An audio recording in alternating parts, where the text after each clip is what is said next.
वाटत असतं की आपल्या मुलानं आपल्याला सुखात ठेवावं वाटते ना, नुसती मार घालू नको, म्हटलं तर होय म्हण. वाटत ना एक तुझ्या दुःखाचे दिवस आता हळूहळू संपत येत आहे. आता तुझ्या आनंदाचे दिवस येतील. आता आनंदाचे दिवस येतील ना, याच्यासाठी तुला एक करावं. काय करायला? तुझी आई आयुष्य आरामात आपलं जीवन जगेल तर बाप ना जेवढी मंदिरा भाषण कराल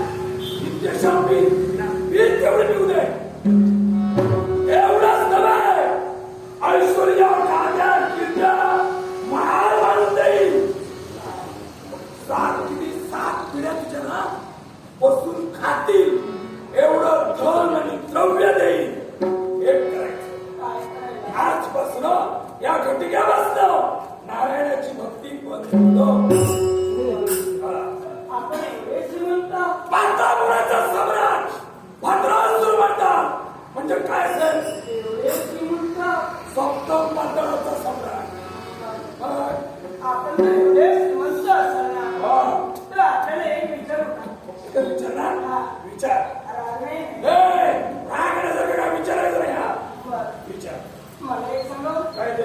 तुम्ही आपण म्हणे एवढे श्रीमंत आहात. मग मला सांगा, काय ते? तुमचे आई वडील आहेत?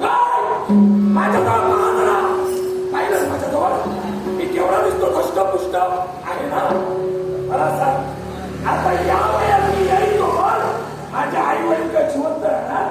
माझी आई आणि वडील हसत हसत खाऊन पिऊन हसत हसत आनंदात वर गेले.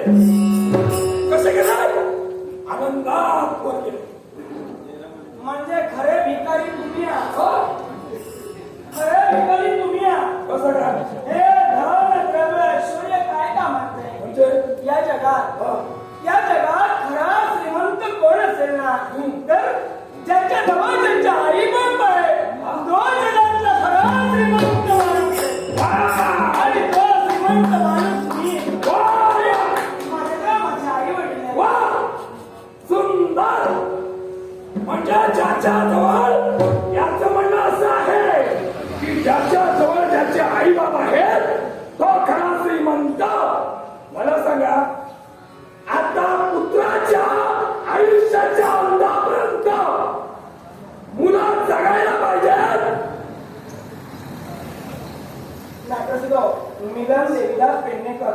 मिलन देवीदास पेडणेकर हिनं माझ्याकडे गौरवण्यासाठी हे बहुमूल्य 500 रुपयाचं पाठवून दिलंय. मिलन देवीदास पेडणेकर